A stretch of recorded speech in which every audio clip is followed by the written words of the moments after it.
सचिन देशमुख या जमीनवाल्या मालकाकडे ते 10 वर्ष सालगडी म्हणून काम करायचे. 10 वर्ष त्याच्या शेतीत ते राबले आणि कधी काही वाटलं नाही. परंतु या नराधमाने अचानक त्यांना बंदुकीची गोळी झाडून ठार केलेलं आहे. आणि एवढं प्रकरण गंभीर आहे महाराष्ट्राच्या पटलावरती की मानवतेला काळिंबा फासणारी घटना घडली.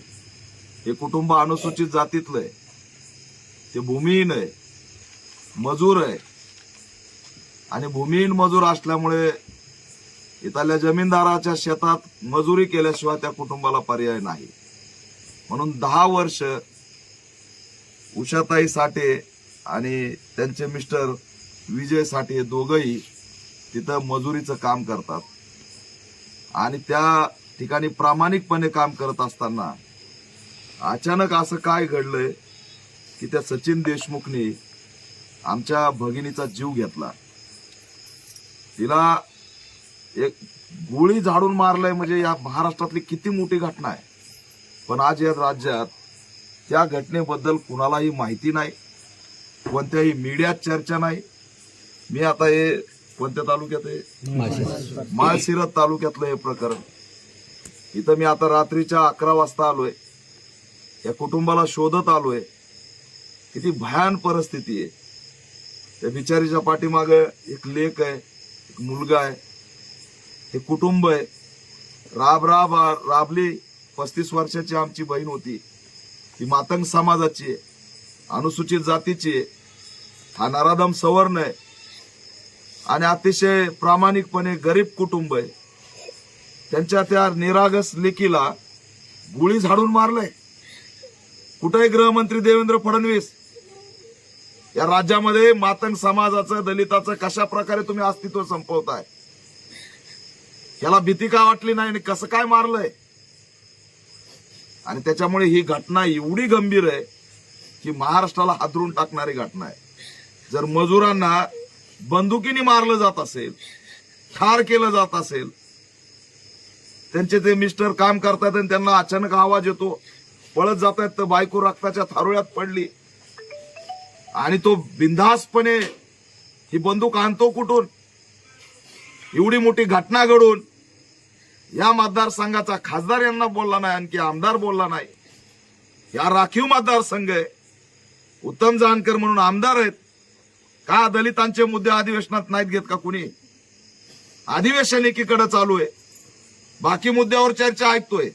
पण या दलित लेकीची, उषाताई साठेची निर्घृणपणे हत्या झाली, तिच्या न्यायासाठी कुणी आवाज उठवणार नाही. हे गंभीर आहे. आणि म्हणून याच्यामध्ये अॅट्रॉसिटीचा कलम लागलाय, 302चं कलम लागलंय. मी मागणी करतो राज्य सरकारला, अतिशय क्रूरपणे आमच्या उषाताईला संपवलेलं आहे. आज हे सगळं कुटुंब उघड्यावर पडलंय. या कुटुंबातली प्रमुख म्हणून ती जबाबदारी घ्यायची. आज हे कुटुंब पूर्ण उद्ध्वस्त झालंय, भूमिहीन कुटुंब आहे. सगळा जगण्याचा आधार या कुटुंबाचा हिरावून घेतलेला आहे. आणि म्हणून तात्काळ गृहमंत्र्यांनी या प्रकरणाची दखल घेतली पाहिजे.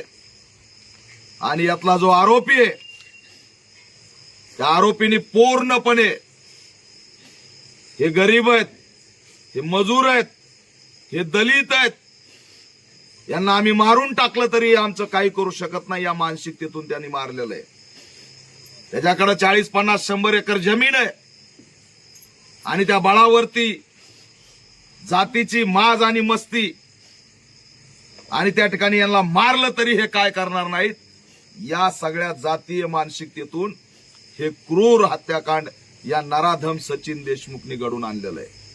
म्हणून आमची मागणी आहे, ज्या पद्धतीने नसरापूरला 50 दिवसाच्या आत झालेल्या घटनेत आरोपीला फाशी झाली, फाशीची शिक्षा झाली, त्याच धर्तीवर उषाताई साठेचा हत्याकांड करणाऱ्या या आरोपीला फाशीची शिक्षा झाली पाहिजे, ही मी या ठिकाणी मागणी करतोय.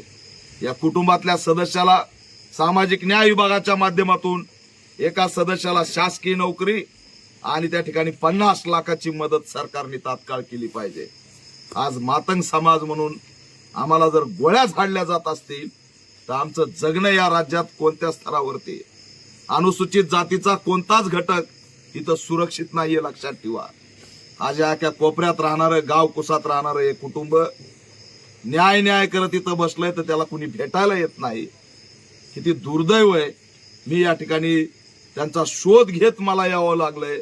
मीडियात सुद्धा आमच्या बातम्या नाहीत, कुठंच आमचा या ठिकाणी आवाज नाही. याच्यापेक्षा ही गंभीर बाब असू शकत नाही. आणि म्हणून आरोपीला फाशी व्हावी. त्याची सगळी संपत्ती काय, त्याच्याकडे 40-50 एकर काय असेल, ती सगळी संपत्ती सरकारने जप्त केली पाहिजे. आमच्या उषाताईचा काय गुन्हा आहे? त्याच्या इतर 7-10 वर्ष हे कुटुंब राबलंय. तिचा गुन्हाच काही नाही. तिला या नराधामाने गोळी झाडली आणि तिथं ठार केलं. एका महिलेला जर या महाराष्ट्रात गोळी मारली जात असेल आणि निर्गुणपणे हत्याकांड या दलित लेकीचं होत असेल तर या राज्यात दलित असुरक्षित आहे, हीच या ठिकाणी भावना मी व्यक्त करतोय. अतिशय क्रूरपणे आमच्या ताईला संपवलेलं आहे आणि त्या ठिकाणी त्यांचा मुलगा सुद्धा, ते बरंचसं दुःख आहे. आता मी शब्दात सुद्धा सांगू शकत नाही. परंतु आता कुटुंब प्रमुख म्हणून त्यांना या सगळ्याची जबाबदारी घ्यायची म्हणून ते संयमाने अगदी या ठिकाणी हे करतायत. म्हणून 10 वर्ष तिथं काम केलं आणि त्यात आमच्या लेकीला त्या नराधामाने संपवलंय. आरोपीला फाशी झाली पाहिजे. यासाठी उषाताई साठेला न्याय देण्यासाठी मी राज्यभर